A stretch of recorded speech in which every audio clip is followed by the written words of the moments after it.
আজকে পরে মনে হয়েছে যে নির্বাচনে কতটা নিরপেক্ষ হবে, প্রশাসন কতটা নিরপেক্ষ থাকবে, সেটি আসলে এখন আমি শঙ্কা প্রকাশ করছি।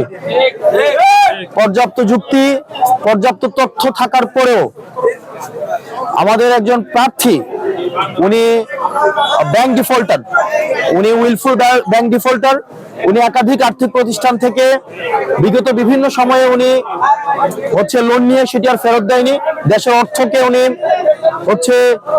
তছরুফ করেছেন এবং ব্যাংক ডিফল্টার হওয়া সত্ত্বেও উনি সেটিকে, এই তথ্যটি যখন গোপন করে এবং হাইকোর্ট স্টে দেওয়ার তথ্যটি যখন গোপন করে, এটি ব্যক্তিগত তথ্য গোপনের পর্যায়ে পড়ে এবং আমাদের নির্বাচনী আচরণ যে বিধিমালা রয়েছে সেখানে স্পষ্ট উল্লেখ আছে, কোন প্রার্থী যদি ইচ্ছাকৃতভাবে তার তথ্য গোপন করে হলফনামে উল্লেখিত, তাহলে সেটি তার প্রার্থিতা বাতিলের যে বিধান রয়েছে। কিন্তু আমরা দেখতে পেয়েছি প্রশাসনের কাছে আমরা পর্যাপ্ত তথ্য প্রমাণ এবং যুক্তি উপস্থাপন করার পরেও সেখানে প্রশাসন কতটা নিরপেক্ষ আচরণ করতে পেরেছে সেটি আসলে প্রশ্নবিদ্ধ।